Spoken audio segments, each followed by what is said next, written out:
Burung pipit terbang ke rawa, hinggap sebentar di daun kelapa. Anak jangan selalu dibela agar tidak bertumbuh jadi keras kepala. Bagaimana sikap membela anak justru membawa dampak yang buruk bagi pertumbuhan karakter anak? Kita akan membahasnya di sini dalam program Kapas. Keluarga Allah pasti akan ke surga.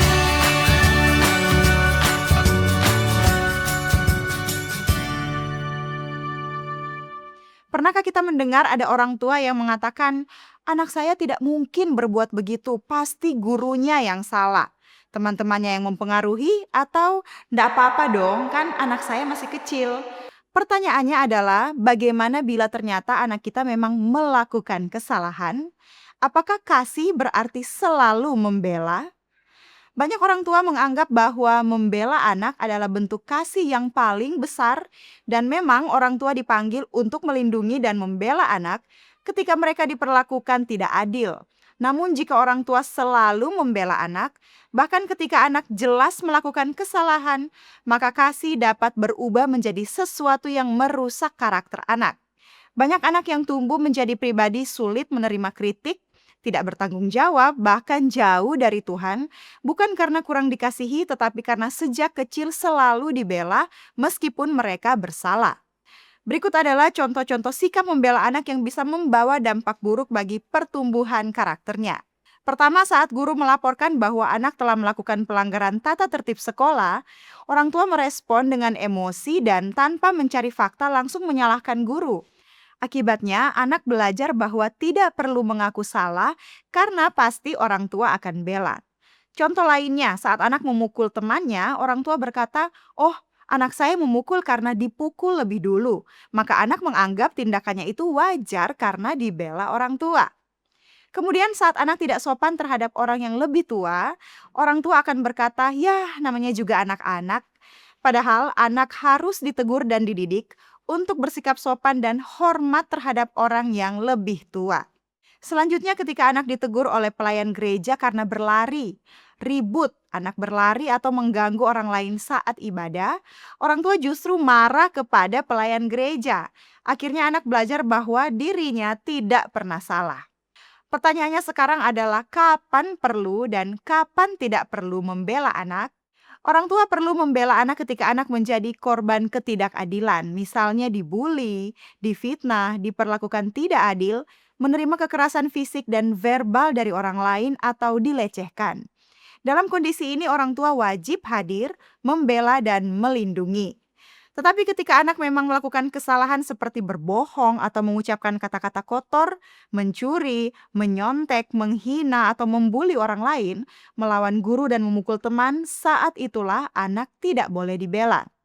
Kasih orang tua bukan membela anak saat anak melakukan pelanggaran atau kesalahan. Jangan bela dan mendukung kesalahan anak.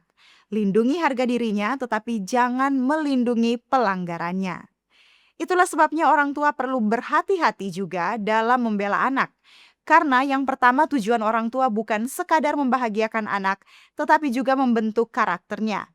Mendidik berarti mengajar mana yang benar dan mana yang salah. Jika orang tua selalu membela anak, maka proses pembentukan karakter menjadi terhambat.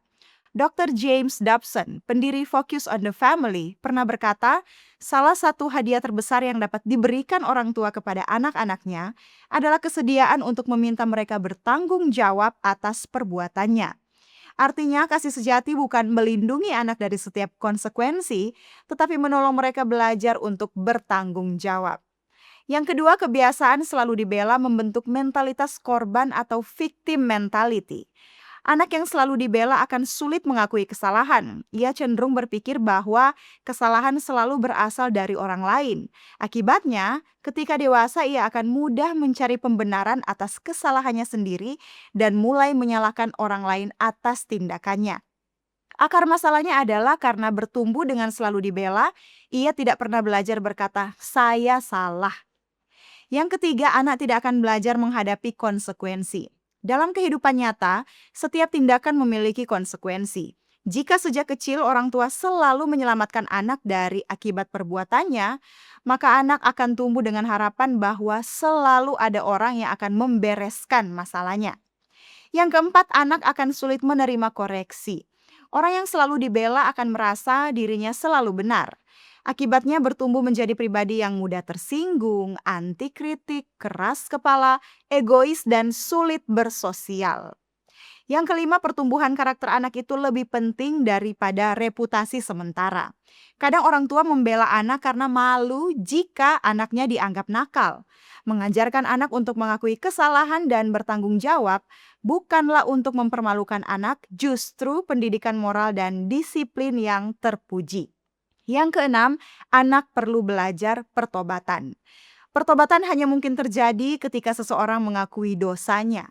Jika anak selalu dibela, dirinya selalu yakin bahwa dirinya tidak pernah salah sehingga dia tidak perlu merasa bersalah, mengakui kesalahannya dan tidak ada pertobatan. Selanjutnya adalah karena orang tua sedang mempersiapkan masa depan anak. Anak tidak akan selamanya tinggal di rumah bersama kita. Jika ia tidak pernah belajar bertanggung jawab sejak kecil, ia akan mengalami kesulitan dalam kehidupan sosialnya ke depan. Dr. John Townsend menegaskan bahwa anak-anak yang tidak pernah mengalami konsekuensi yang tepat seringkali menjadi orang dewasa yang tidak mampu menghadapi kenyataan. Jadi, ajarkan anak mengakui kesalahan dan meminta maaf, serta biarkan anak belajar bertanggung jawab atas konsekuensi yang wajar akibat kesalahan atau pelanggarannya. Jangan selalu membela atau menyelamatkan anak. Alkitab memberi nasihat dalam Amsal 13 ayat 24. Siapa tidak menggunakan tongkat benci kepada anaknya, tetapi siapa mengasihi anaknya menghajar dia pada waktunya. Disiplin adalah bukti kasih, bukan kebencian. Tentu disiplin harus dilakukan dengan kasih, bukan kekerasan. Ibrani 12 ayat 11, memang tiap-tiap ganjaran pada waktu diberikan tidak mendatangkan sukacita tetapi duka cita, tetapi kemudian menghasilkan buah kebenaran. Disiplin memang selalu tidak nyaman apalagi buat anak, namun hasilnya luar biasa, yaitu untuk pembangunan karakter dan tabiat anak yang benar.